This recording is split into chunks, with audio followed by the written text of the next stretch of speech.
This is part 3 of Maria Farmer's The Setiles, New Albany, Ohio. So let's talk about Warburg Pincus. In my last video, I talked about Charles R.K. of Warburg Pincus LLC being in this listing from 2008 in the North American group under the Trilateral Commission. Do you know who else was on the North American group in 2008? Jeffrey Epstein of J. Epstein and Company, Incorporated. Now again, K was instrumental in the development of Warburg Pincus's Asian operations, a member of the Trilateral Commission and the Council on Foreign Relations, former chairman of the U.S.-India Business Council and chairman of the Asia Society. He is a CASI International Advisory Board member. Now, how does someone like Charles K. come into the picture when I've been talking about the Insurance Office of Central Ohio going back to 2011 when Jeffrey Epstein, Ghislaine Maxwell, and NES LLC, which in court documents is alleged to be the account Jeffrey Epstein would pay his assistants, those who would help him with this little operation. How does that fit into that? Well, because in 2017, Warburg Pincus did this. They launched Foundation Risk Partners in 2017 as a de novo insurance brokerage firm. Partnership with Lydecker, Warburg Pincus provided the initial capital and strategic support for Charles Lydecker and his team to build FRP into a top 20 U.S. insurance brokerage. In 2022, Warburg Pincus sold a controlling stake in FRP to Partners Group at a valuation of more than $2.8 billion.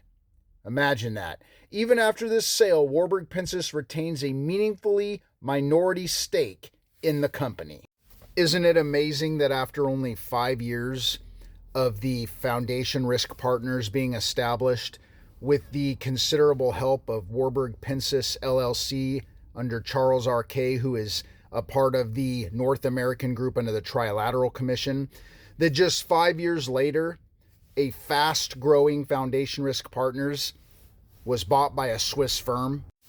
And while the Partners Group might seem to be at the top of that particular branch, stemming all the way back to the Insurance Office of Central Ohio in New Albany, Ohio, Jeffrey Epstein had help in many other ways. The Mega Group was an informal group of influential Jewish entrepreneurs.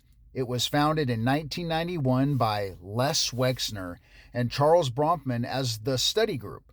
The group met twice yearly for philanthropy and Judaism seminars. It is said to have had up to 50 members, including Hollywood director Steven Spielberg.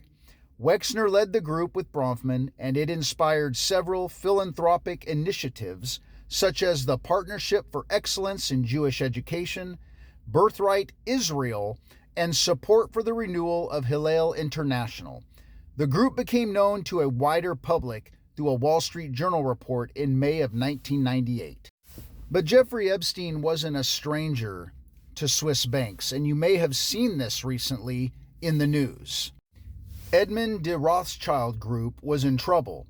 It was the end of 2015, and after months of turmoil, the Swiss private bank, owned by a branch of the Rothschilds dynasty, was closing in on a multi-million-dollar settlement with the U.S. Justice Department for its part in helping rich Americans hide their assets.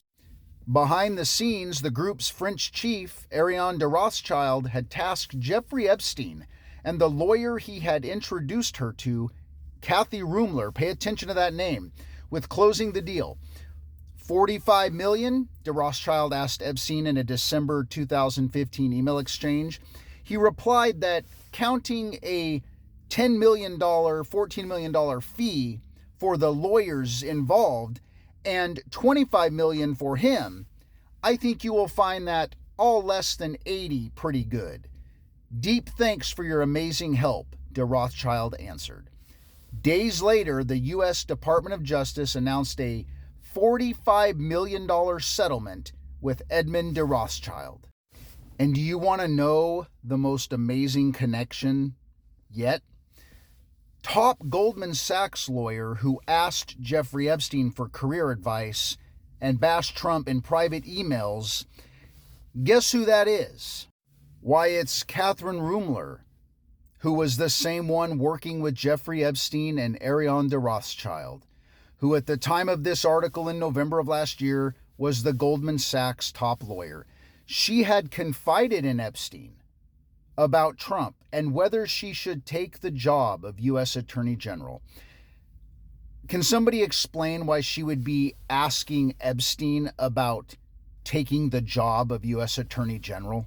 And in an article from The Guardian recently, Goldman Sachs top lawyer Kathryn Ruemmler has announced her resignation after emails in the latest tranche of Epstein files revealed she had a close relationship with the convicted child sex offender whom she called Uncle Jeffrey. Ruemmler said on Thursday she would step down as the bank's chief legal officer and general counsel at the end of June. Now pay attention to what's coming next. I made the determination that the media attention on me relating to my prior work as a defense attorney was becoming a distraction. Yeah, it sure was, she told the Financial Times, which first reported her departure. But a month after the article about Kathryn Ruemmler came out, Goldman Sachs taps Robert Sobelman, prosecutor on scrapped U.S. corruption case against Eric Adams. I've talked about this in the past, but you're going to see how this whole thing comes full circle all the way back to a woman named Christine Constantino, who, for lack of a better word, filed a testimony. It was a file on here that you can no longer find. And in that file, her grievance, who did she send that to? Robert Sobelman. And the testimony, the grievance of a woman named Christine Constantino, parentheses Maya, who sent this on to Robert Sobelman, who at the time was a federal prosecutor.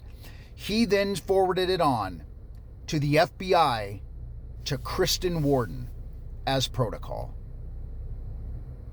And I've talked about this in another video, but I want you to see how detailed this web is.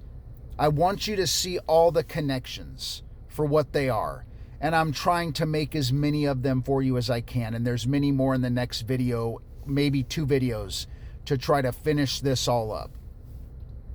But something I want to say, in that testimony of Christine Constantino, I'm going to remind you that Ron DeSantis is named in that. And if you remember, Ron DeSantis was instrumental in appointing Charles Lydecker to that. Ron DeSantis backed another partner at FRP, Tom Week.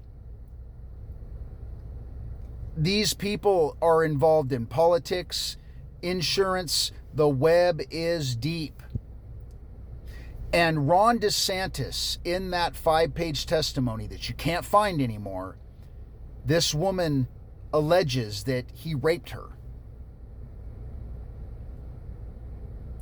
I want to remind all of you that these people who are working with Jeffrey Epstein, they knew who he was. The dates I'm showing you, this stuff was known already about him. You will never convince me they didn't know who this man was, because why else would he be important enough to work with? Why else would he be important enough for Leslie Wexner to support him? What was so important about making sure that the insurance office of Central Ohio in New Albany, Ohio, received payment from not only Jeffrey Epstein, but from his LLC, where he, in court documents, is alleged to have paid those who assisted him, and also received payments from Ghislaine Maxwell and an LLC that denotes the address she lived at from approximately the year 2000 to 2016. Nothing's a coincidence. The web makes sense. They're all entwined and entangled in it. And the more we share and the more we connect the dots for each other, the more will come to light. And I'm going to do my best to keep doing that for all of you. Thank you for your time.